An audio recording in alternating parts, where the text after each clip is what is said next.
What's up, everyone? It's your boy Mekel, Kasanova, Hawaii's favorite YouTuber and host of the #1 podcast in the state of Hawaii, the Kasanova Podcast.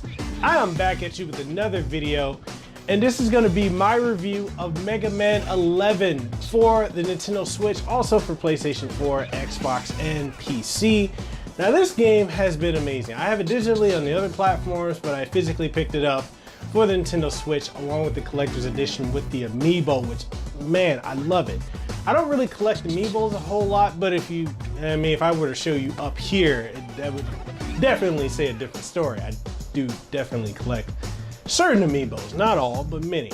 I just have a collector mentality, but I also utilize everything I collect. But that being said, Mega Man is back, and I know we had some pseudo Mega Man in the sense of games like Azure Striker Gunvolt, as well as Comcept's, the blasphemy we're not supposed to speak on. I'm actually gonna say this: I didn't mind Mighty Number 9 that much. It's definitely a unique take on Mega Man, but it's not terrible. I didn't hate it to the extent, and I think a lot of YouTubers and content creators and even journalists just bash the game because, controversy sells, and if you bash something to high hell, then people will jump on and start watching it. It's kind of a bandwagon mentality I see a lot of people have, and I know I'm going to be attacked for saying that I didn't really mind this game, but I didn't, and I'm just keeping it 100 with you guys. I liked it. I don't think it was great. I didn't really pay a whole lot for it because when I got it through Best Buy's Gamers Club Unlocked. So in doing that, I was able to get this game for about $20 to $15 plus I had rewards. So I didn't spend a whole lot on it, and I didn't back it. I guess if I backed it, I'd probably be a little bit more upset. I didn't think it was bad, but enough talking about this. We're gonna talk about Mega Man 11. The Blue Bomber is back, and I remember talking to people a while back about how this is definitely going to be the game that returns, because with the Mega Man Anniversary Collection, and also the Mega Man Legacy Collection, rather. Anniversary Collection came out in the early 2000s, but the Legacy Collection came out, and that right there gave you so many different games from Mega Man 1 to 10. I left out a lot of the spin-off games that the Anniversary Collection included, such as the Power Fighter, Soccer, and whatnot. But I still thought it was an amazing collection that definitely was worth it. And then in seeing that, if you look through a lot of the concept art, you'd know that they were working on a new Mega Man because the hints were there. And I think it's safe to say not only is Mega Man back, but Capcom themselves are back. I mean, they're just hitting games out of the ballpark with it, and I hope a lot of people pick this up. But, we're gonna go ahead and get into the review and figure out whether this is worth your time and money, if it's Kasanova approved or if it's a pass. And you guys know, I don't really go on a rating system because I don't believe in the numbering system for ratings. I typically do, it's either a Kasanova approved, which means go out and buy it, or it's a pass and just don't waste your money on it. But it's all, again, up to your prerogative. I may like something that you may not like, and there may be something you like that I may not like. But hey, that's how it crumbles. So with that being said, there's another cool thing I wanted to mention before we go into the video review, is actually 3 of my friends are actually voice actors for characters in this game. And those are Michael T. Coleman, Bonnie Gordon, and Christopher Smith. They're voice characters or voice actors for characters in this game, which is really amazing. And it's such an honor for me to know them. And I've interviewed some, and I'm working on interviewing others. So definitely stay tuned to the Kasanova Podcast on iTunes, Google Play Store, Stitcher, and Spotify, as well as TuneIn Radio. Soon coming to XM Radio. But enough with the plugs. We're gonna go ahead and get into this review. And that being said, let's start. After the complete train wreck that was Concept's Mighty Number 9, which in my opinion wasn't that bad of a game, and the really good Azure Striker Gunvolt 1 and 2, we needed to have a return of the true, and I mean the true, Blue Bomber, and by the company that created him to begin with. See, that's the thing. We've had from 2010 up until 2017 nothing but Capcom effectively crapping all over the Blue Bomber's legacy with Bad Boxart Mega Man and Street Fighter X Tekken, and several cancellations of Mega Man games from Legends 3 to Mega Man Universe. So when Capcom decided to release the original Mega Man games again on modern consoles with the Legacy Collection 1 and 2, in my opinion, I thought that that was the first sign that we were going to get a mainline title in the series And when Capcom released the trailer last year for Mega Man 11, the fan base collectively lost their minds, and rightfully so. Mega Man 11 is a return to the roots of classic Mega Man in the sense of Mega Man 7, and not in the true return to the roots like how Mega Man 9 and 10 were. Basically, you have the charge shot and slide returning after their absences in Mega Man 9 and 10, with the exception being if you played as Proto Man, you had the slide and the charge shot, as well as the return of Rush Jet and Rush Coil from Mega Man 7.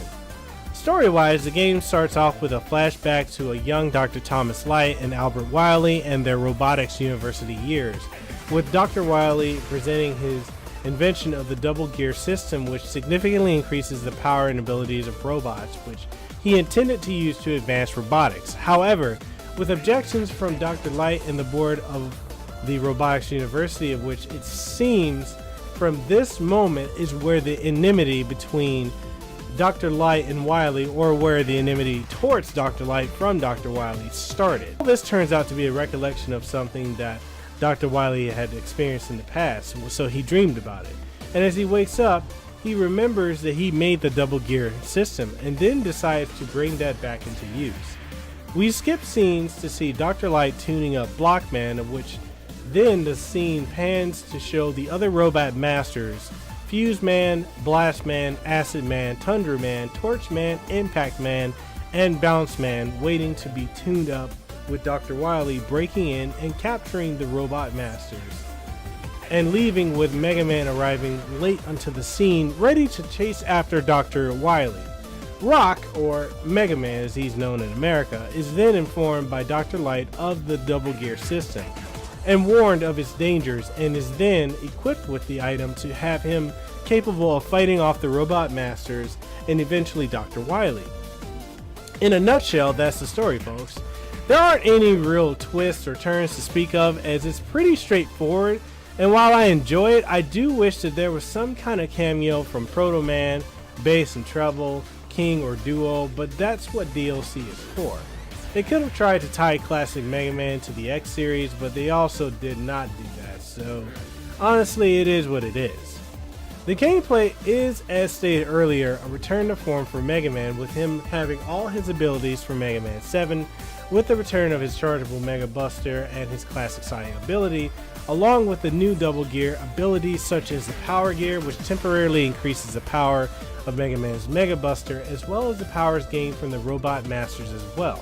And the Speed Gear also allows Mega Man to slow down time, which slows down the enemies and their attacks, as well as the environmental hazards such as the Flame Wall and Torchman's level and moving platforms, which is a godsend, especially in areas where there are constant death pits or laden with spike traps for instant death. The double gear system has a limited amount of time that it can be used, and when you max out the usage of either the speed or power gears, then you'll need to wait for them to cool down for a couple seconds before you can use them again.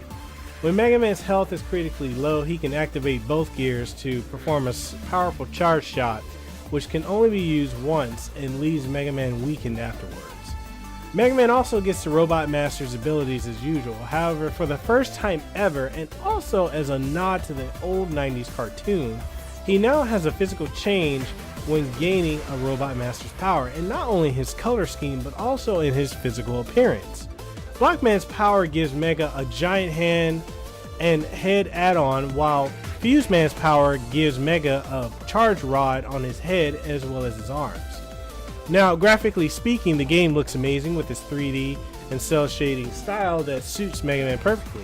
Honestly speaking, it makes Mighty No. 9 look like a game that was made in the beginning of the PS2 era, and shows that concept how they should stylize the game, especially a Mega Man style game.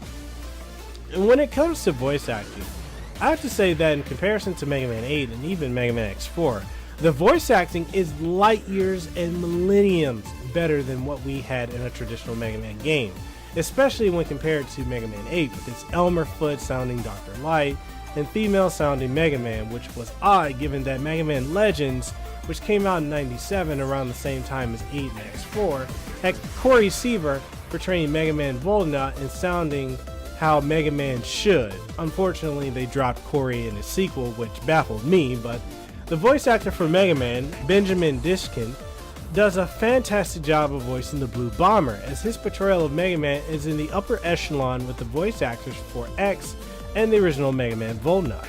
I also love the fact that my friends Michael T. Coleman, who's the voice of Cody from Street Fighter 4, 5, and Cross Tekken, as well as Christopher Smith, who's the voice of G from Street Fighter 5 Arcade Edition, are voice actors in this game voicing Tundra Man, Bounce Man, and Acid Man. And the OST is simply amazing, with my favorite being Fuse Man's theme, which was used for the trailer from last year.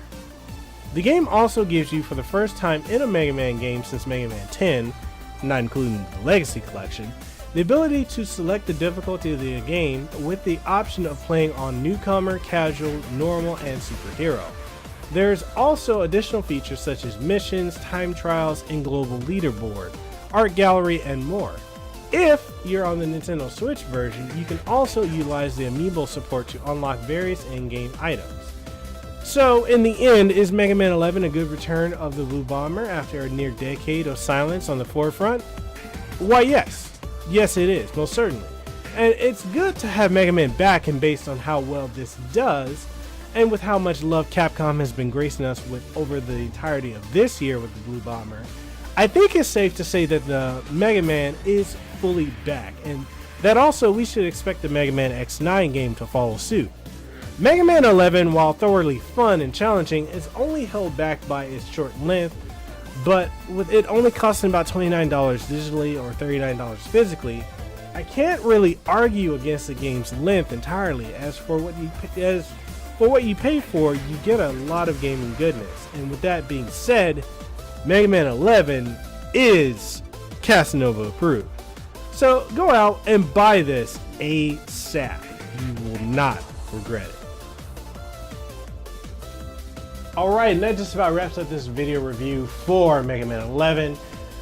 Again, I have thoroughly enjoyed this game. You know, one of the funny things is, I probably said in the review, but I know a lot of people have been complaining about Bounce Man stage, which is funny because I didn't have any issues with it. I actually had more issues with I can't think of his name right now. Oh god, I can't think of his name.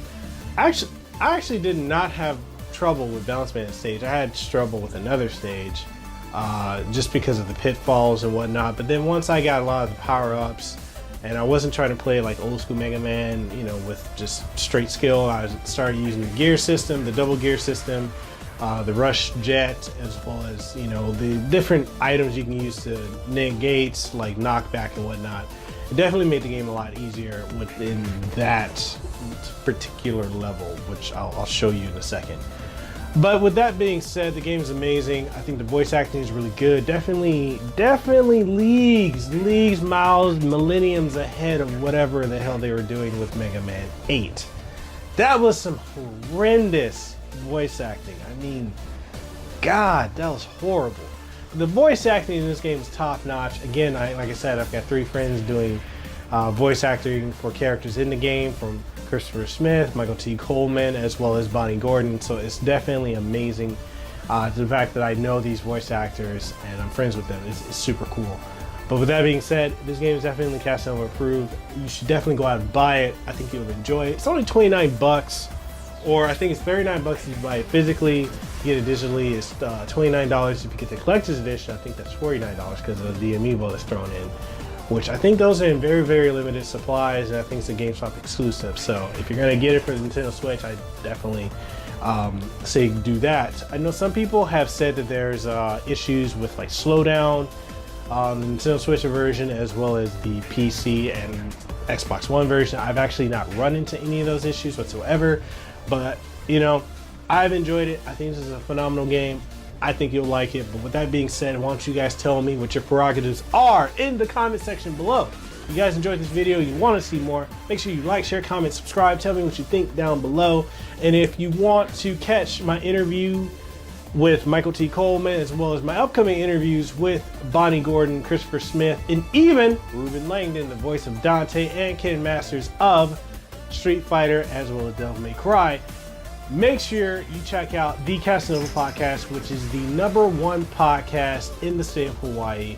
You can catch it on iTunes, Google Play Music, TuneIn Radio, Stitcher, Spotify, and soon coming to XM Radio as well. Another announcement here. It's also going to be coming to iHeartRadio, so make sure you check that one out as well. Just stay tuned. The Kasanova Podcast. Look, I'm going to show the little graphic here.